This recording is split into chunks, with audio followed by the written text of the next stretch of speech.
नमस्कार।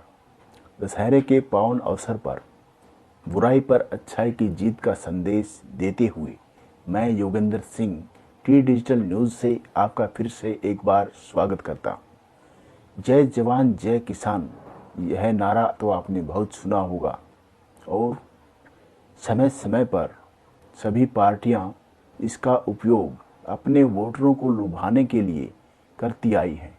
लेकिन जब बात किसान की आती है तो हकीकत के धरातल पर सभी सरकारी योजनाएं दम तोड़ती नज़र आती हैं। एक तरफ सरकार के बड़े बड़े वादे किसानों के हित को लेकर किए जाते रहे हैं, लेकिन हाल ही के नए विधेयक या नया जो कृषि कानून आया है, किसानों को अभी भी रास नहीं आ रहा। ज़मीनी हकीकत यह है कि किसान की धान की फसल काफ़ी जद्दोजहद के बाद सरकार ले तो रही है, लेकिन फसल के दाम को लेकर किसान अभी भी संतुष्ट नहीं है, जिसके चलते आज सोनीपत ज़िले के किसान यूनियन की पंचायत ने दशहरे के अवसर पर सरकार की नई नीति के विरोध में अनाज मंडी में इकट्ठा होकर सरकार विरोधी नारे लगाए और सरकार से किसानों की फसल का सही दाम देने की गुहार लगाई। हालांकि यह कई गांव के किसान यहां पे मौजूद थे, लेकिन प्रशासन के भारी पुलिस बल की मौजूदगी के कारण और सोशल डिस्टेंसिंग का बहाना बनाकर पुलिस ने उनको जल्दी ही वहां से हटा दिया। यहां पर सरकार का पुतला फूंकने की भी तैयारी थी, लेकिन पुलिस ने उनको ऐसा करने से रोक दिया। ऐसे में कुछ किसान ऐसे भी आए जो किसान यूनियन के नेताओं से मिलकर अपनी शिकायत से उनको आगाह कराना चाहते थे, जिसमें जिला बागवानी अधिकारी के द्वारा किसानों के झूठे शपथ पत्र देकर किसानों को दी जा रही अनुदान राशि जींद की किसी फर्म को ट्रांसफ़र कर दी और सैकड़ों किसानों की राशि को हड़प कर करोड़ों रुपए का गबन किया। अपनी इस समस्या को लेकर पीड़ित किसान यूनियन के नेता बलबीर सिंह खत्री से मिले और उन्हें अपनी समस्या से अवगत कराकर अपना रोष जताया।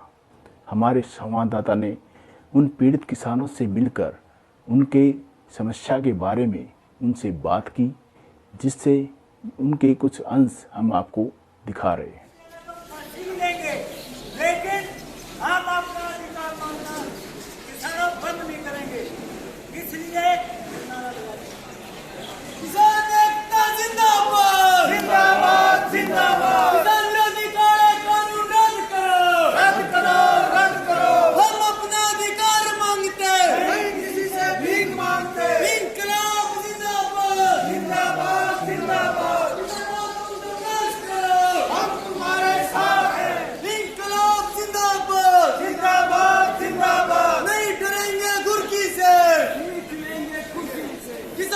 भाजपा सरकार मुर्दाबाद मुर्दाबाद मुर्दाबाद। काले कानून थोपने वाली मुर्दाबाद मुर्दाबाद मुर्दाबाद। किसान विरोधी भाजपा सरकार मुर्दाबाद मुर्दाबाद मुर्दाबाद। किसानों की मेहनत के दाम देने होंगे देने होंगे देने होंगे। किसानों की फसलों को आने पौने दामों में खरीदना बंद करो बंद करो बंद करो।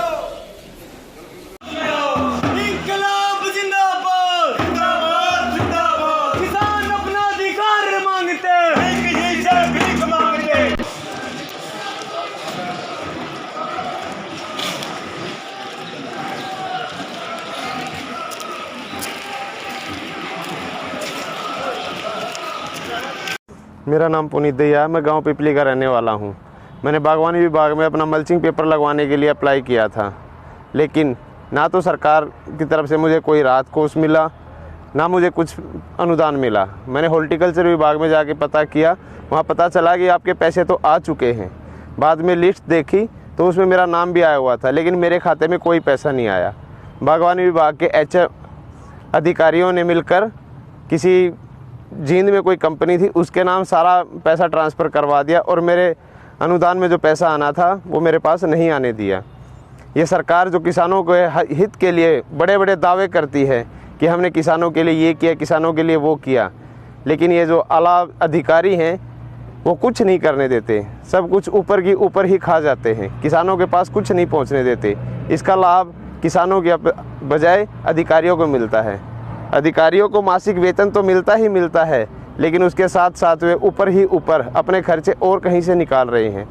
और कहीं से कहाँ से निकालेंगे? वो किसानों का जो अनुदान मिलने वाला है उसमें से अपना अंश निकाल कर अपना काम चला रहे हैं। इस घोटाले के लिए मैंने अपना सीएम विंडो पे भी शिकायत दर्ज करवाई है, लेकिन अभी तक मुझे कोई वो नहीं मिला है।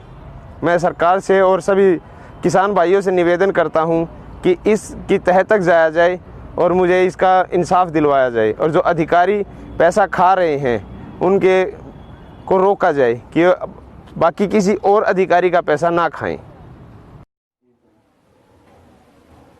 उनकी समस्याओं को सुनकर किसान नेता श्री बलवीर खत्री ने उनको आश्वासन दिया कि जल्द ही उनकी समस्या को लेकर किसान यूनियन की बैठक की जाएगी। यह सभी किसान नेताओं से विचार विमर्श करके निर्णय लिया जाएगा, जिससे उनको न्याय दिलाने के लिए किसान यूनियन हर संभव प्रयास करेगी। अब ऐसे में एक तो आर्थिक तंगी, ऊपर से बैंकों का बढ़ता हुआ कर्ज, सरकार और प्रशासन की बेरुखी और भ्रष्टाचार ने किसानों को ऐसे चौराहे पर लाकर खड़ा कर दिया है, जिससे उनको समझ नहीं आ रहा कि क्या वो करें और क्या ना करें। अगर किसान कोई गलत कदम उठाता है तो उसका जिम्मेदार कौन होगा, यह एक बड़ा सवाल है। आज की विशेष खबर में इतना ही। मिलते हैं फिर नई खबर के साथ। तब तक जुड़े रहिए हमारे news portal T digital news पर और नई खबरें अपडेट देखते रहिए। आज के लिए इतना ही।